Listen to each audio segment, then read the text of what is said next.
తాకట్టులో ఉన్న మీ బంగారాన్ని విడిపించి అదే రోజు ఉన్న ఆన్లైన్ రేట్కే మేము కొంటాము. Ganesh gold buyers. మా నంబర్ 9160556916.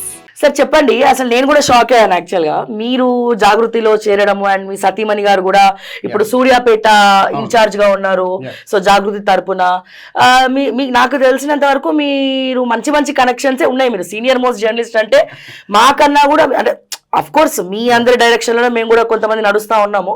కానీ మీకు ఇటు హరీష్ రావు గారు కావచ్చు, లేకపోతే బీఆర్ఎస్ కీలక నేతలు కావచ్చు, కల్వకుంట్ల కవిత గారు కావచ్చు, అందరు కూడా చాలా ఇంపార్టెంటే. అందరితో కూడా మీరు ట్రావెల్ చేసినారు ఉద్యమ కాలంలో, ఉద్యమ సమయంలో. సో ఇప్పుడు కవిత పార్టీలో జాయిన్ అవ్వడానికి, అంటే పార్టీ ఇంకా పెట్టలేదు, బట్ జాగృతిలో జాయిన్ అవ్వడానికి కారణాలు ఏంటి?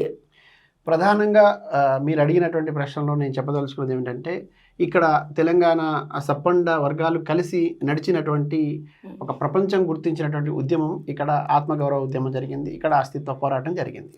ఈ తెలంగాణ ఉద్యమంలో బలంగా గొంతు విప్పి తర్వాత ప్రజల వైపు నిలబడినటువంటి బలమైన శక్తిగా ఆ రోజు ఇప్పటికి కూడా కవితక్క నిలబడి ఉన్నారు. అయితే ఈ తెలంగాణ ఉద్యమంలో మీకు తెలుసు, అన్ని వర్గాలతో పాటు జర్నలిస్టులు కూడా ముందు వరుసలో నిలబడినటువంటి సందర్భం. మరీ ముఖ్యంగా తెలంగాణ జర్నలిస్ట్ ఫోరం పేరుతోని కొంతమంది ముఖ్యులుగా ముందు వరుసలో నిలబడి కొన్ని సందర్భాల్లో దిశానిర్దేశం చేసేటటువంటి ప్రయత్నాలు కూడా జరిగినాయి. అదృష్టవశాత్తు ఆ సమూహంలో ముందు వరుసలో నిలబడేవాడిగా నేను కూడా ఒకటిగా ఉండడం, తర్వాత అప్పుడు చూసినటువంటి చాలా సందర్భాల్లో ఈ ఉద్యమ పోకడలు, తర్వాత నాయకుల తీరుతెన్నులు, తర్వాత ఎవరు చిత్తశుద్ధితో తెలంగాణ కోసం పనిచేస్తూ ఉన్నారు, 69లో మోసపోయినటువంటి గోసపడ్డటువంటి తెలంగాణకు మళ్ళొకసారి ఎక్కడైనా మోసం చేసేటటువంటి పరిస్థితి వస్తుందా, రాజకీయ పార్టీలు ఎట్లా మోసం చేయడానికి ప్రయత్నం చేస్తూ ఉన్నాయి, తర్వాత దీన్ని మళ్ళీ ఒకసారి కోల్డ్ స్టోరేజ్లో పెట్టేటటువంటి ప్రమాదం కూడా ఉంది అని దీన్ని పసిగట్టి అమరుల త్యాగాలు వృధా కాకూడదు, ఇప్పుడు మలిదశ ఉద్యమంలో కూడా కీలకంగా వ్యవహరిస్తూనే ఉద్యమాన్ని ఉవ్వెత్తున ఎగసిపడేటట్టు చేసిన విద్యార్థి లోకం, యువత కూడా ఆత్మహత్యల వైపు వెళుతున్న సందర్భం లోపల పూర్తిగా ఈ రాజకీయాలను ఒక కంట కనిపెడుతూనే ఉద్యమాన్ని ముందుకు తీసుకుపోయే క్రమం లోపల ఏ ఉద్యమ సంస్థ చిత్తశుద్ధితో ముందుకు పోతుంది అనుకున్నప్పుడు అప్పుడు అనేక ఉద్యమ సంస్థలు ఉన్నాయి, ప్రజా సంఘాలు ఉన్నాయి. కానీ రాజకీయంగా దీన్ని ఒక తీరానికి చేర్చేటటువంటి అవకాశం ఉన్నటువంటి కేసీఆర్ నేతృత్వంలో ఉన్నటువంటి తెలంగాణ రాష్ట్ర సమితి నాయకత్వం ఏదైతే ఉందో వాటిని కొంచెం ఎక్కువగా ఫోకస్ చేసినారు, తర్వాత దీనిపైన పనిచేసినారు. కాబట్టి ఆ సందర్భం లోపల కులాలకు మతాలకు అతీతంగా సిద్ధాంత రాద్ధాంతాలు జొలి వెళ్లకుండా తెలంగాణ రాష్ట్ర సమితిని విశ్వాసంలోకి తీసుకోవడానికి ప్రజలు ముందుకు వచ్చినారు. మేము కూడా ఆ క్రమం లోపల కొంత సపోర్ట్ గట్టిగా చేసే సందర్భం వచ్చింది.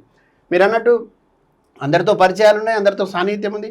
నాట్ ఓన్లీ టీఆర్ఎస్, ఇటు కాంగ్రెస్ పార్టీలో కానివ్వండి, పదవులకు త్యాగం చేసిన కోమటిరెడ్డి లాంటి వాళ్ళు ఉన్నారు.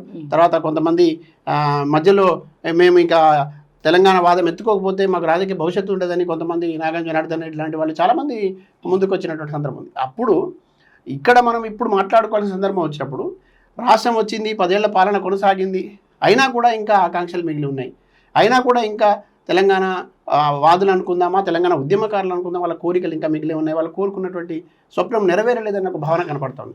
ఈ సందర్భం లోపల చాలా క్లియర్గా చెప్తాను, ఆ రోజు ఎట్లానైతే ప్రధానమైనటువంటి సమంతిలో నిలబడి ఒక మూల మలుపులు వచ్చిన ప్రతి సందర్భంలో, సమస్య వచ్చిన ప్రతి సందర్భంలో ఏమరపాటుతో ఉండి డైరెక్షన్ ఇచ్చేటట్టు పరిస్థితి చేసాము. మళ్ళీ ఒకసారి ఉద్యమకారులకు ఆ పరిస్థితి ఇప్పుడు కనపడతా ఉన్నది.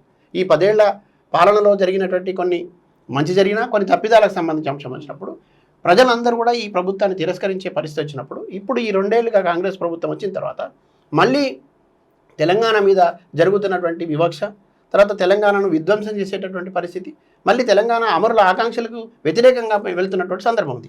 ఇప్పుడు కవిత ఆ రోజు 2006లో ఇక్కడికి వచ్చిన తర్వాత, ఇక్కడ ఉద్యమంలో అడిగిన తర్వాత ఒక్కరోజు కూడా విశ్రాంతి తీసుకోకుండా పోరాడినటువంటి ఒక ధీర వనిత, ఒక గొప్ప మహిళా నాయకురాలు.